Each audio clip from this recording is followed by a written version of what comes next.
गोरखपुर में पुलिस ने एक ऐसे पति पत्नी को गिरफ्तार किया है जिन्होंने शादी के साथ फेरों का मतलब कुछ ज्यादा ही अलग तरीके से समझ लिया था। मामला शाहपुर थाना क्षेत्र का है, जहां दुष्कर्म के एक गंभीर केस में फरार चल रहे पति और पत्नी आखिरकार पुलिस के हत्थे चढ़ गए। दोनों पर 10-10 हजार रूपए का इनाम घोषित था। यानी मोहल्ले में ऐसी पहचान बन चुकी थी कि घर लौट आओ की जगह पोस्टर पर पकड़ाओ और इनाम पाओ लिखा जा रहा था। अब कहानी सुनिए। पीड़िता ने आरोप लगाया कि बृजपाल सिंह ने उसके साथ दुष्कर्म किया और इस पूरे मामले में उसकी पत्नी सोनिया ने भी पूरा सहयोग दिया। आमतौर पर पति पत्नी मिलकर घर चलाते हैं, बच्चों की पढ़ाई देखते हैं, रिश्तेदारी निभाते हैं, लेकिन यहाँ तो दोनों ने मिलकर आईपीसी की धाराएं संभाल ली। 323, 504, 506, 376 और 120B मतलब पूरा पैकेज तैयार था। सबसे दिलचस्प बात ये रही कि दोनों काफी समय से फरार चल रहे थे। पुलिस ढूंढ रही थी, इनाम घोषित हो चुका था, लेकिन साहब और मैडम शायद खुद को किसी वेब सीरीज के मास्टरमाइंड किरदार से कम नहीं समझ रहे थे। लगता था जैसे सोच रखा था कि पुलिस हमें क्या पकड़ेगी, लेकिन यूपी पुलिस भी आखिर यूपी पुलिस है।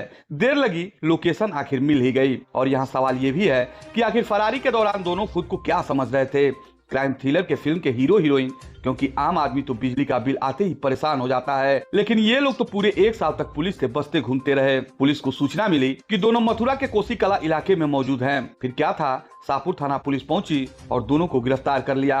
अब सोचिए कि जिस इनामी जिंदगी को बड़े आराम से जी रहे थे, उसका अंत सीधे जेल के रास्ते पर पहुंचा। वैसे एक बात माननी पड़ेगी, पति पत्नी में साथ निभाने का ऐसा उदाहरण कम ही देखने को मिलता है। जहां एक आरोपी बना तो दूसरा भी पीछे नहीं हटा। लेकिन कानून के किताब में इसे पार्टनरशिप नहीं, अपराध में साजिश कहा जाता है। अब पुलिस पूछताछ कर रही है, फरारी के दौरान दोनों कहां रहे, किसके संपर्क में थे और किसने मदद की। यानी कहानी अभी खत्म नहीं हुई है। हो सकता है आगे और भी किरदार सामने आए। फिलहाल दोनों गिरफ्तार हैं, कानूनी कार्रवाई जारी है और शाहपुर पुलिस अपनी इस उपलब्धि को बड़ी उपलब्धि मान रही है। उधर इलाके के लोग यही चर्चा कर रहे हैं कि अपराध करके फरार होना आसान लग सकता है, लेकिन पुलिस की फाइल बंद नहीं होती, बस सही समय का इंतजार करती है।